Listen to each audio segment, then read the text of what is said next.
gagner de l'argent avec la banque Lambert gratuitement. C'est quoi une banque Lambert? Est-ce une activité légale? Comment parvient-on à gagner de l'argent avec ce business qui a pris de l'ampleur partout en Afrique? Bienvenue sur ma chaîne qui porte le nom de NKBNS+, dont NK c'est le préfixe de mon nom, c'est-à-dire Nkuna, et BNS pour business, et plus pour signifier que nous parlons du business en général. Alors, comme dit, mon nom c'est Jean-Pierre Nkuna, je suis web entrepreneur, blogueur et youtubeur. Je partage sur cette chaîne avec mon audience toutes les connaissances acquises dans le monde du business. Alors, si vous êtes nouveau sur la chaîne, tout ce que je vous demande, c'est de vous abonner à celle-ci afin de ne pas manquer nos prochaines vidéos. Et comme vous l'avez suivi dans l'annonce du titre, nous allons vous parler de cette activité qui est baptisée Banque Lambert. Alors, nous allons vous dire si cela est légal ou pas et comment vous pouvez gagner de l'argent avec le business en question. Allez, la suite après, c'est générique.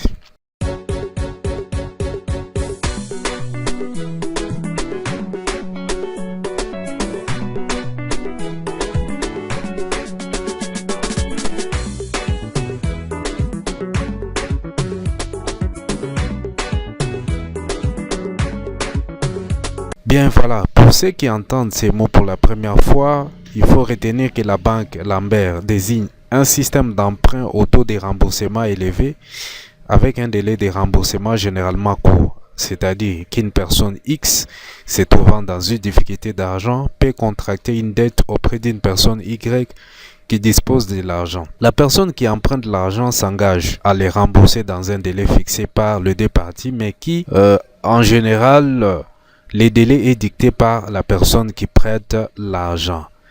Et dans ces passages de la Bible, Dieu avait interdit aux enfants d'Israël de prêter de l'argent à leurs frères. Alors je peux vous les lire, c'est dans les livres de Lévitique 25, du verset 35 au verset 37. Si ton frère devient pauvre et que sa main fléchisse près de toi, tu les soutiendras, tu feras de même pour celui qui est étranger et qui demeure dans le pays, afin qu'il vive avec toi. Tu ne tireras de lui ni intérêt ni usure, tu craindras ton Dieu et ton frère vivra avec toi. Tu ne lui prêteras point ton argent à intérêt, et tu ne lui prêteras point tes vivres à usure. Cependant, s'il faut ramener ces passages de la Bible dans le contexte actuel de vie, il est difficile de dire que la banque Lambert soit une activité non conforme à la parole de Dieu. Les personnes qui contractent des dettes chez les cambistes ou autres personnes disposant de l'argent, ils le font parce qu'ils ont une certaine urgence et se trouvent dans une situation où ils sont obligés de recourir à ce genre de pratiques, contrairement à la banque structurelle qui leur demanderait trop de formalités. Les urgences peuvent être de multiples genres. C'est par exemple un cas de maladie, le frais scolaire pour les enfants, le mariage, le voyage et consorts. Et dans cette optique, la banque Lambert est une activité qui aide les gens à résoudre leurs problèmes sans se casser la tête. Et que dire de la légalité de ces business par rapport aux lois de l'État?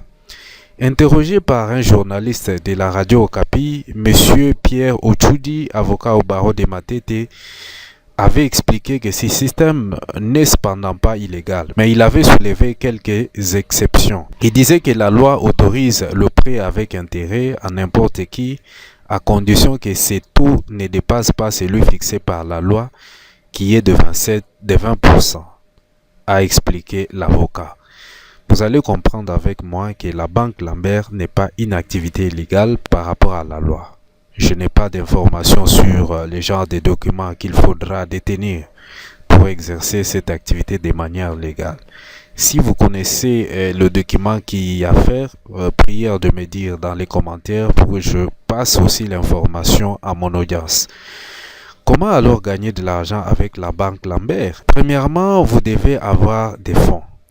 La banque Lambert exige d'avoir des moyens suffisants pour satisfaire ne fût-ce que 50% des personnes qui veulent faire des emprunts. Et la plupart des personnes qui réussissent avec ces business Ce sont des cambistes, c'est-à-dire les personnes qui font l'échange des devises parce qu'ils disposent de l'argent en permanence. Et en deuxième lieu, vous devez penser à la nature des biens que les gens doivent hypothéquer pour avoir de l'argent. Le plus souvent, les biens en nature tels que les appareils électroménagers ou autres objets de valeur sont des gages à risque. Pourquoi? Parce que le matériel peut tomber en panne avant ou pendant la période d'emprunt et cela peut préjudicier les contrats que vous avez signés avec les clients. Alors, les bons gages sont par exemple une carte bancaire et des documents parcellaires ou autres titres ne pouvant pas influencer les contrats. Il faudra aussi étudier ces clients pour détecter ceux qui sont honnêtes et ceux qui ne le sont pas. Vous pourrez ainsi écarter les malhonnêtes qui ne respectent pas leurs engagements. Je peux vous donner l'exemple d'un entrepreneur qui est dans la contrée où je vis actuellement. Ce monsieur a été un visionnaire. Ayant compris que les salaires des enseignants en République démocratique du Congo ne leur permet pas de nouer le bout du mois, il a songé à créer ce business dont nous sommes en train de parler. Il a signé un partenariat avec une banque et cette dernière lui a octroyé le marché pour la paye des enseignants dans ces coins du pays. Il parvient à faire de plus-value sur l'argent emprunté par ces enseignants, lequel argent est remboursable avec un taux d'intérêt de 20% après un mois ou 30% après 2 mois. Et pour bien gérer son business, il enregistre chaque enseignant dans un cahier registre et lui attribue un numéro selon l'ordre d'emprunt. Et lors de la paye, comme il est le seul à payer les enseignants dans la cité, il recourt à ces registres pour voir si l'enseignant devant lui est débité. Malgré cela, il y a quand même des enseignants malins qui sortent en dehors de la juridiction pour aller toucher leur argent ailleurs. Mais ils finissent par être décelés. Il m'arrive de causer avec ce monsieur qui me laisse toujours entendre que la banque Lambert lui a permis de relancer ses autres activités et cela de la manière dont il ne s'attendait pas. Voilà les genres de business qui font gagner de l'argent rapidement sans se casser la tête. Si vous disposez de l'argent pour prêter aux gens, voilà un genre de business qui peut vous enrichir. Il suffit d'assouplir les taux d'intérêt conformément à ce que dit la loi en matière de prêt d'argent avec intérêt et bien gérer ses clients, vous aurez de quoi vous réjouir. J'ose croire que j'ai été clair dans ces sujets et vous avez été suffisamment informé. Si la vidéo vous a plu, je vous demande de la partager et de la liker. Merci pour votre patience et l'attention que vous avez attachée à celle-ci. Je vous dis au revoir et vous donne rendez-vous pour les prochaines publications. Ciao!